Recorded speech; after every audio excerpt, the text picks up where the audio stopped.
There is something for everyone when it comes to these home tours. Now, this one that's located in Western North Carolina, that is stunning. Got so many great new ideas. John, you work closely on that project as the home advisor. Will you give us an overview of this project?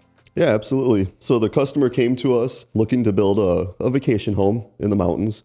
You know, they wanted a place to get away from the Florida heat during the summer.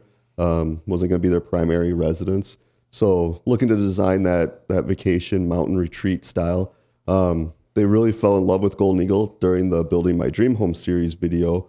So you'll see a little bit of interior design kind of crossover with color schemes and stuff like that. But once they got here and we sat down and really kind of started to review what they were looking for in a home, we quickly realized that, you know, they just didn't need that much square footage in their home, being that it was just them. You know, maybe they'll have somebody visit from time to time, but they really didn't need the 3 bedrooms upstairs. So we started going through some of our floor plan portfolios just to kind of bring up some other ideas, give them some inspiration. And they came across our custom log prow floor plan. And we started talking through, you know, they still really wanted that timber style, the timber trusses. That home on our website kind of reflects more of a log style, so we quickly were able to walk them through how we could modify that floor plan, you know, get rid of the prow wall, go to a flat feature wall, which turned out amazing in the video, and just kind of started working through what they were looking to incorporate in the home and what layouts worked best for them with that. Yeah. Justin, you've got a vast experience in design and engineering. Mountain homes like this, what are some of the things that you tend to see? And what would you say this home leans into really well? Well, a lot of time with mountain homes, you have a sloping property. So what we do a lot of times is expose the backside of that foundation and create a walkout basement, finish that lower level, and now you just essentially doubled your square footage for minimal cost. You know, that lower level square footage is going to be the least expensive square footage you ever add in that home. Just because a lot of the structure is already there, you're just coming back and finishing those walls and ceilings off. So that's one thing definitely with timber homes is, you know, they're definitely, you know, they're on sloping properties. So walkouts are pretty common. This home features the low maintenance concrete timber facade. That's a great look. You know, it's low maintenance, obviously. But then out in those western states where we have clients that need a fire-resistant exterior facade, it also checks that box too. You know, it's a timber look. It does have that lighter kind of chinking look to it, which is pretty common with those Appalachian style homes. But you can also, you know, blend that caulk color, not give it that sort of chinking look. Some people like to blend that and just not have the chinking look, just have a more cohesive look on the exterior. Yeah, that was big to them, was that chinking look. And what's nice when you do it with the slow maintenance concrete siding is because you don't ever restain that siding. It's easy to keep that chink line true, you know, throughout every time you restain and stuff. Yeah, and this one also has the wrap, like a lot of the posts were wrapped with the concrete product. I believe the rim joist on the deck was wrapped as well. So really not a lot of exposed wood on the exterior, except for those beautiful timber trusses that they had. Those were pretty awesome. They kind of has that I think they took that Timberlake look. You know, those beautiful timber trusses from the Timberlake. They put that in this home, so you can certainly, like a lot of clients do, pull features from other homes and incorporate it into their design and make it their own.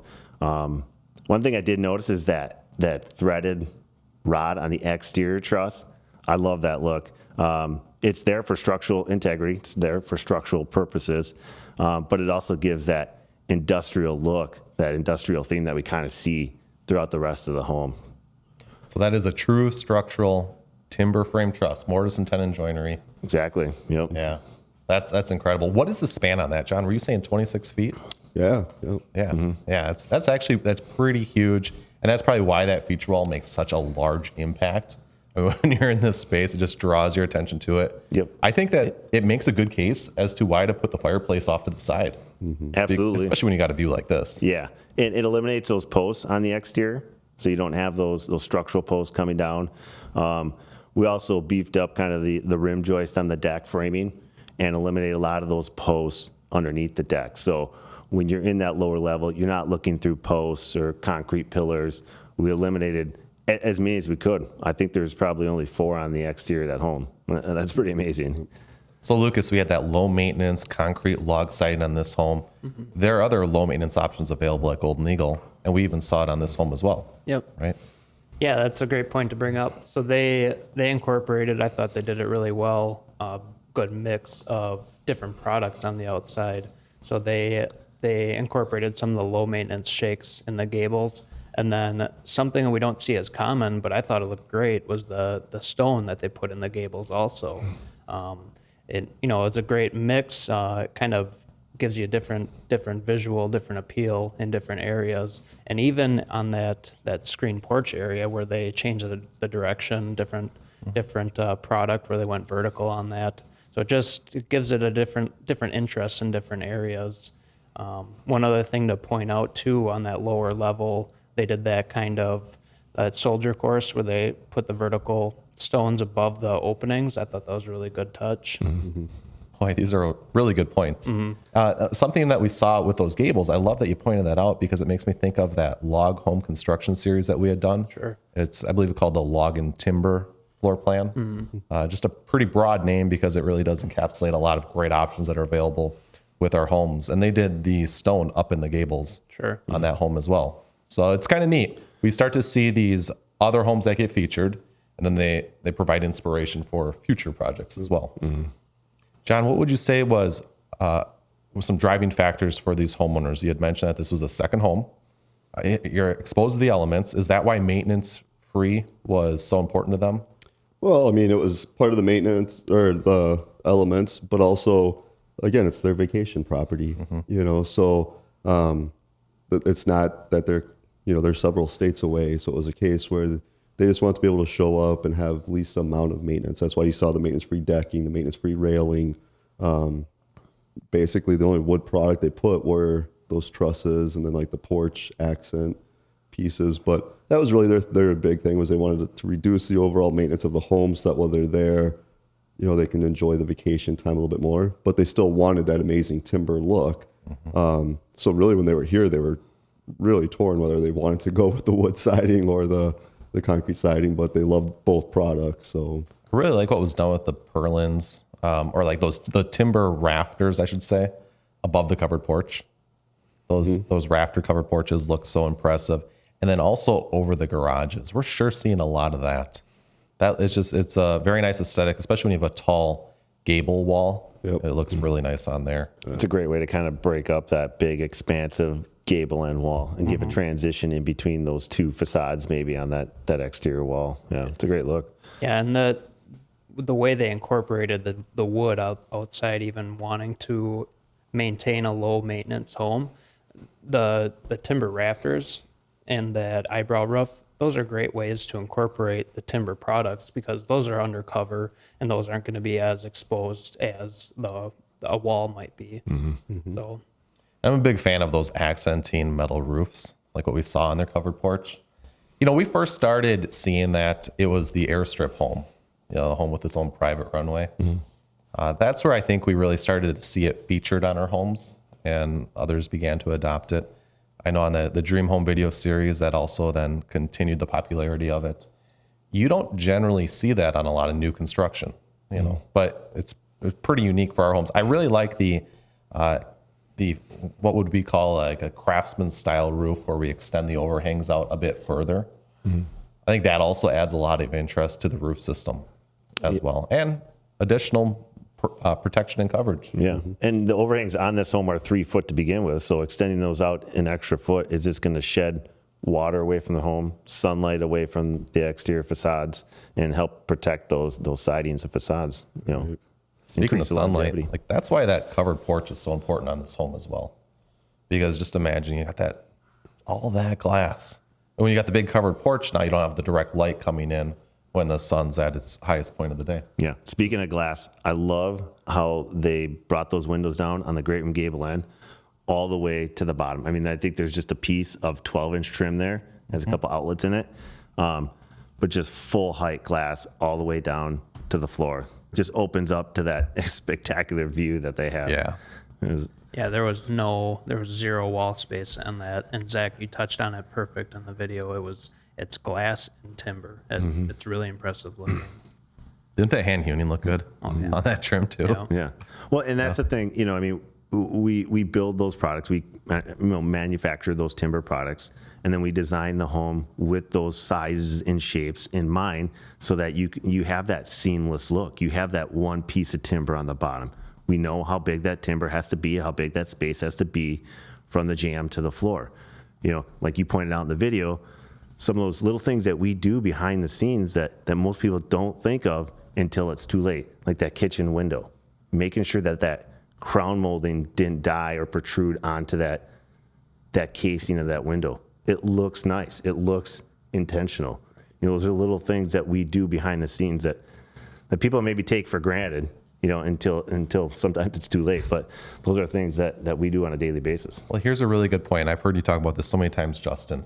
Post spacing below decks. Take a look at this home. I mean, look at how few posts there are out there.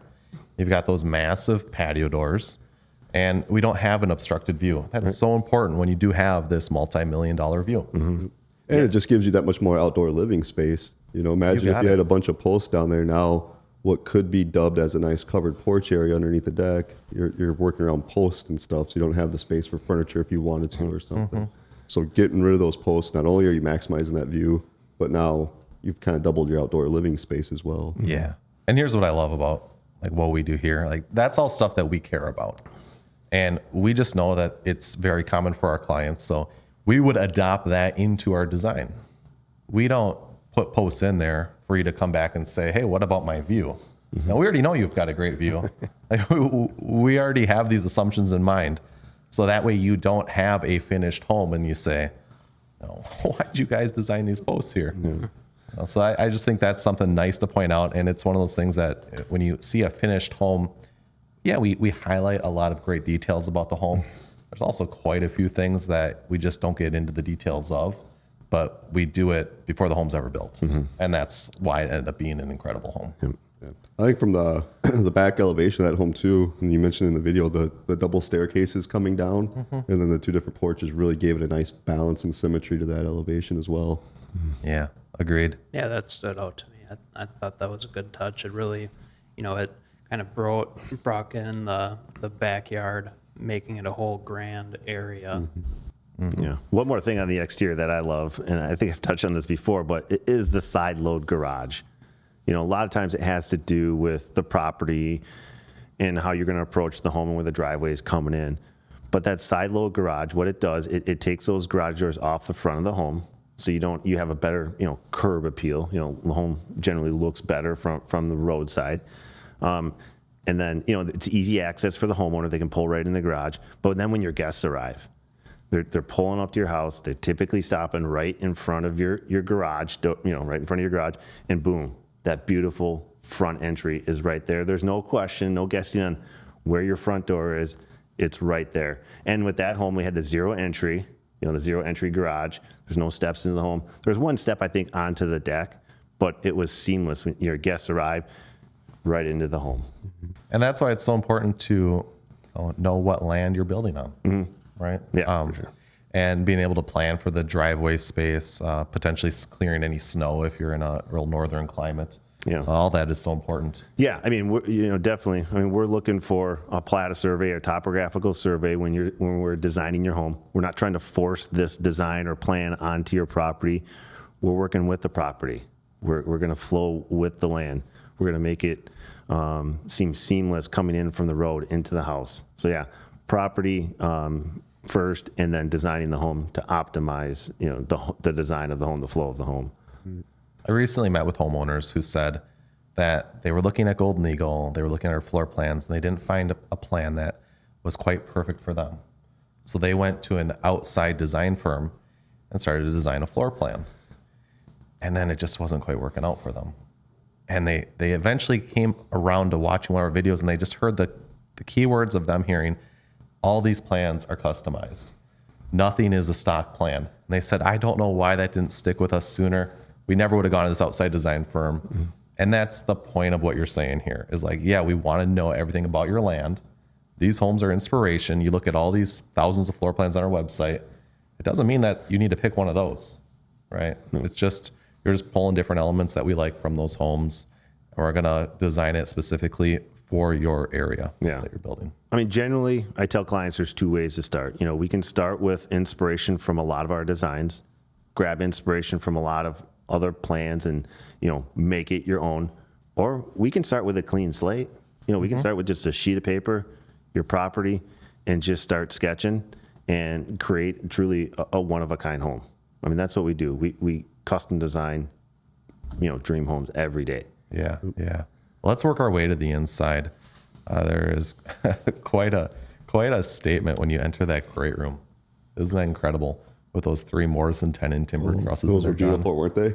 Yeah. And that's where you can start to see a little bit of, like Justin pointed out, the Timberlake kind of trusses, but then some of the inspiration from your color palette that you used. So, but yeah, walking in and just the view, again, moving that fireplace over to the side and just that feature wall with those Morrison tenon trusses was just beautiful. And I like how those aren't technically structural. I mean, they are structural trusses, but they're not being installed in a structural way, whereas it had been on that covered porch. But here's why I want to point it out, because that would have reduced the size of that kitchen significantly if we would have had a structural post coming down below that truss. And obviously you don't want to do that. So then you find yourself moving where that truss is located. Yep. You just lose the overall balance of the home and the aesthetic of it. So it's nice that we have the flexibility. A person could do whichever they prefer, but most would prioritize having a better layout to their home and more flexibility with the build. And that's what these homeowners did here, where we mixed structural timber trusses with non-structural application. Yep. I found that interesting on the spacing of the timber trusses. They're a little more spaced out in the middle, and then so we're ending up with 3 where we could easily fit 4 in that area. But diving into the design of the home, you know, we've got the fireplace chase to consider. You know, usually want to be symmetrical around the fireplace chase, and then the placement of the door openings also is kind of a driving factor of the placement of those trusses. And I thought it turned out great. The spacing was almost a little more than what we might typically see in between them, but it gave it a more open feel to the area. There's more volume to that area almost. Agreed. Yeah, I think more, just as you said, it would have made it feel smaller, you know, a little more intimate, a little more cozy. I think this just looks more grand. I mean, you got this grand big wall, and then you've got enough space in between each truss where you can really appreciate it. So when we talk about sizing of all these big timbers, 10-foot wall heights lend us quite a few options. We can have 8-foot tall interior and exterior doors, big heavy casing around it. I think we're as tall as 8 inches on the top trim above those doors. And Justin, when it comes to all of the band board around this great room area, we're looking at about 12 inches there. Yeah, there were 6x12 ceiling band boards in there. Pretty impressive. Yeah. Yeah.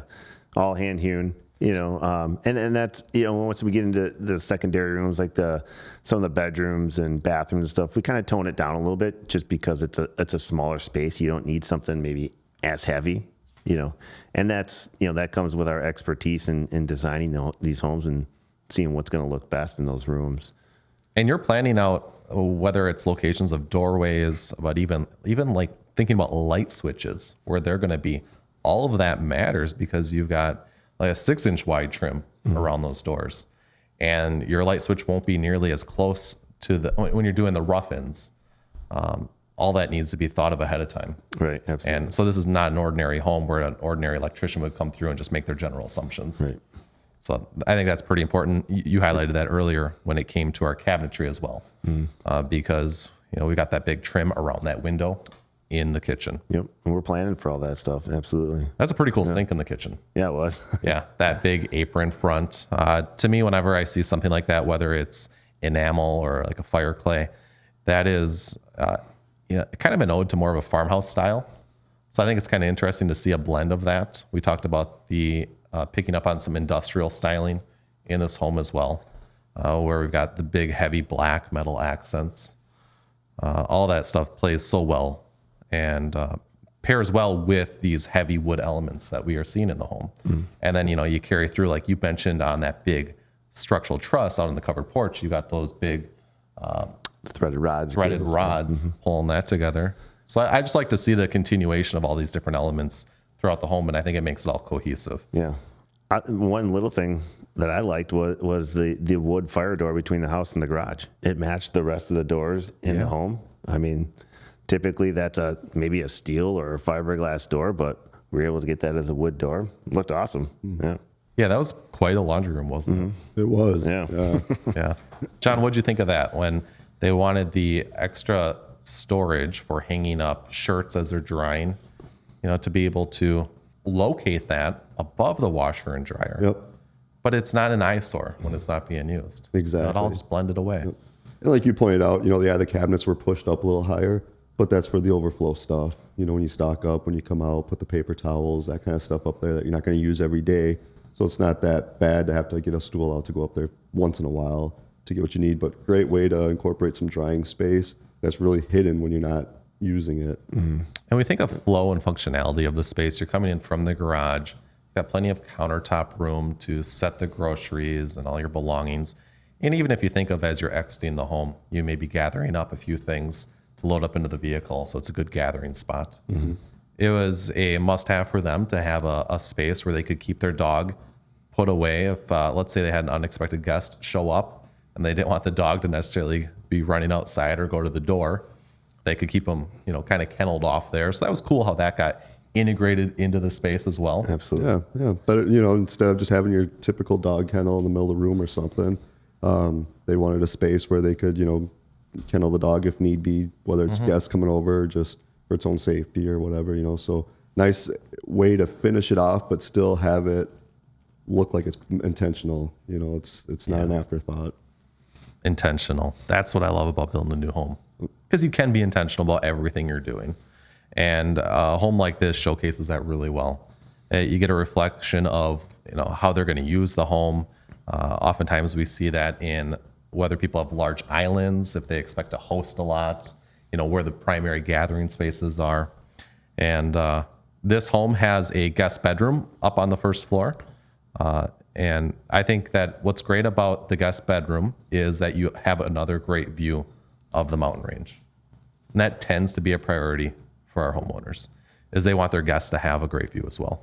As we head to the master bedroom, they have access to a screen porch. Yeah. So not only are they enjoying the view just from their master bedroom, but they'll be able to sit out with their morning coffee and have that wonderful morning breeze and really just enjoy it. Yep. So that's nice.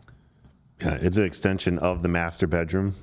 Like you said, just going out there in your morning coffee or sitting and watching the nice sunset. It's a great feature to have right off the master bedroom. It doesn't block that great view that they have in the great room. I think it's a great location for screen porches, covered porches, kind of set them off to the side a little bit. It's a great location. Yeah. Now, when the Jankowski family builds their next home, whether in the mountains or in your case, probably alongside a lake, you would probably say a screen porch is a must-have. Absolutely. And why is that? How do you see it being used? Yeah, I mean, it's in our area, in the upper Midwest, we have a lot of mosquitoes, a lot of bugs. I think our state bird is the mosquito, right? But there's also some nice features like the easy porch window system, where it'll allow you to kind of extend the life of that room. So it takes a screen porch to the next level. You use it later in the fall and earlier in the spring. But a screen porch is definitely a must. We currently use our current screen porch as a second living room, and it's going to be a must-have in our new design in our new home for sure. Yep. I could see some appeal to it being big enough to have a dining table, where you could enjoy your meals out there. Sure. I get that most people use it for a lounging space. But yeah, it'll serve as an extra dining space, breakfast area for sure. And I think that area can serve as, on this current home, can serve as extra seating as well. Yeah.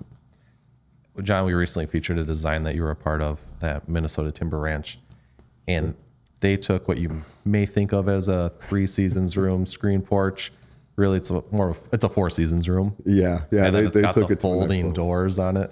Yeah, that's absolutely incredible. Yeah, that's taken the screen porch to the whole new level right there. So that's what's cool to think about is this screen porch is an unfinished space. We don't count it in the finished square footage. That's why it's like a misnomer to believe that you can understand the value of a home based on its cost per square foot. Everything is so complex in what is being selected for the materials of the home, as well as like the screen porch is still under the roof system, right? There's still quite a bit of material to build this space. And but even getting beyond that, for a client, what do they really care about? They think about how are we going to use our land, and whether technically they're considering that this screen porch is finished or not, they see it as another way they can enjoy their home. Yeah, and I think you're getting to the point of maybe design square footage. We talk in terms a lot of that number. Not just the interior livable square footage, but all the exterior, outdoor living spaces. We talk in terms of a lot. There's a lot of covered porches and decks on this home, screen porches. It probably rivals the square footage of the first floor of the home. I mean, it's an important number to talk about. There's much more to this home than just 1,800 square feet finished on the first floor, right? Yep. That was a beautiful master bathroom with that walk-in tiled shower. I believe this one had access on 2 sides of the shower. And most people are surprised when designing their bathroom spaces how large their shower is going to be. We see that all the time during selections, don't we? Yep. Where we end up taking a tape measure over to our big tile shower display, and people are amazed. My shower's about this big. So that's always important to consider. And the big why on that is because you got to think of your shower systems, whether it's a rain head coming off the wall, whether you've got the hand wands. And we want to make sure that we are preventing the water from, of course, overspraying into any sort of a walkway area. Right. What was nice about their shower was they had the his and her setup that you mentioned, so you can set your temperature to what you like and know every time you get in the shower, it's going to be to your preference. One item that makes the bathrooms and showers look even bigger is those huge mirrors. I think you featured that in the original Timber Ranch home, that large mirror that was trimmed out with some of our hand-hewn trim. But it gives that space an even larger feel, having that large, massive mirror above the entire vanity. It does, and it reflects a lot of light. Yeah, true. Yep, it brings in maybe more natural light or reflects the natural light that's already there. Yep. Something that goes a long way is we've got 10-foot wall heights throughout this home. And, even when we're down in the basement area, nothing is quite as tall as the first floor, right? We're down to regular 6'8" doors. I believe it's a 9-foot ceiling down there. And we don't have a way to accommodate that is we have done a drywall ceiling finish.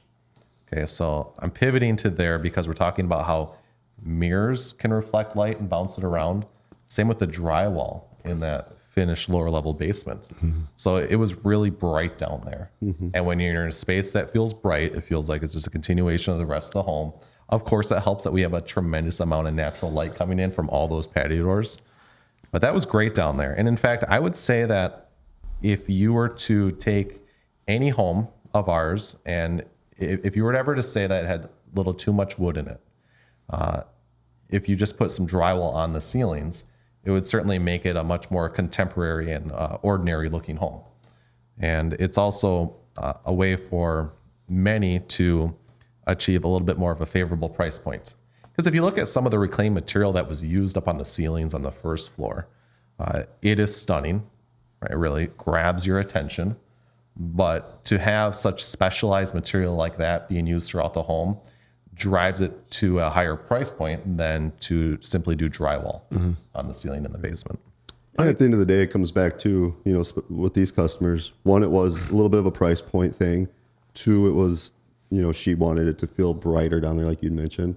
But three, they even said they're like, it's a vacation home, and 95% of the time, it's going to be us. It'll just be us up there.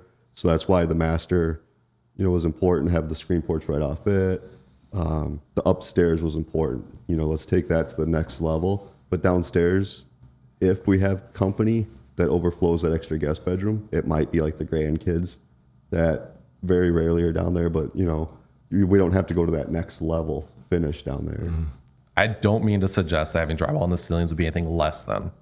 It's just that simply many of our clients, they're drawn to all the options that we have for what you can do on the ceiling finishes. And to them, it's almost refreshing to think, I can do something different than what we have in our current home, right? Or something different than what I've seen in all these other homes in the past. So they're oftentimes drawn to these very unique finishes. Now, the ceiling finish that was used upstairs, of course, like I said, had that reclaimed rustic aesthetic. We also have many different variant scales of that. That's why it's so beneficial for clients to come to our design center showroom where we can bring it all together. Absolutely. Yep.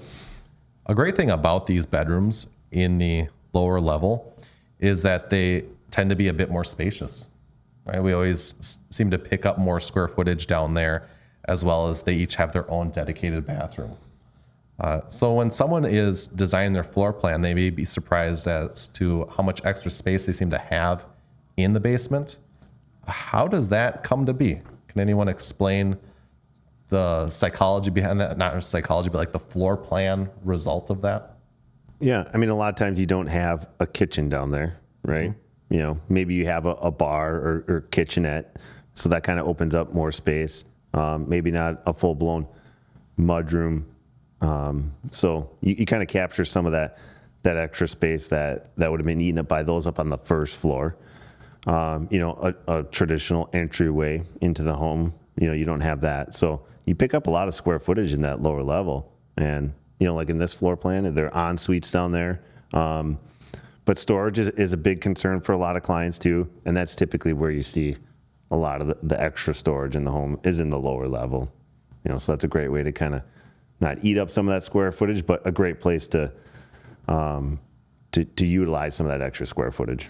I really like the location of the utility room being centered in the house.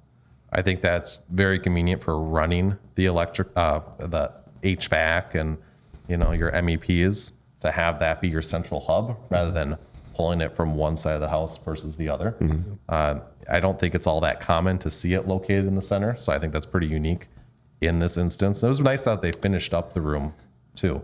You know, with the luxury vinyl planking, they finished it through into there, did drywall on the walls, had the drop ceiling so you could still get up into there, but it's still a finished space. Yeah, the central vac system was nice. You know, we don't see that a lot in newer homes, but it's a great feature. I mean, who loves the sound of a vacuum, right? Nobody, right? That's what I loved about it. It was super quiet. Just pulled the hose out, clean up that space, zoom right back in the wall, and it's cleaned up really nice. At the stair, so we had hickory treads, John, and then what was going on with those risers? Yeah, it had like that spoon kind of finish on the risers there. Yep. Yeah. Yep. Yeah, that scoop finish. We do have a timber truss in our showroom. I think it actually happens to be a barrel vault truss like what we have on this home. It was one of our first generation trusses from very long ago. And that scooped finish isn't quite as popular as something like our hand hewn because it's not able to be done on a large scale. Right? It's very tedious. On something like these risers, it's a very low quantity of material, so very manageable for something like that. I think it drew a great accent for that stairwell area. Yeah, it turned out awesome, I thought, in the video. Yep. And we're seeing a lot of nice features, like they had the hand hewn mantle above the fireplace down there, and they didn't go nearly as tall with that mantle as what we typically see. So it made the shelf height of the mantle a bit more reachable, a little more usable. I even like details like that was done in the stonework, like the soldier course that we saw above the fireplace. So there's a lot of little stuff like that I think brings it all together. And why does the soldier course matter? Because it ends up resulting in a bit more of an arch, and we tend to start to see the theme of arches when you look at the barrel vault trusses, and you can see that throughout the home as well. And speaking of mantles, how cool is that metal mantle up on the first floor? That's really cool, isn't it? I like that. When they came to pick out their fireplace and everything here, and we were putting the schemes together, they saw that mantle on display, and he's like, "Yep, we gotta have that one."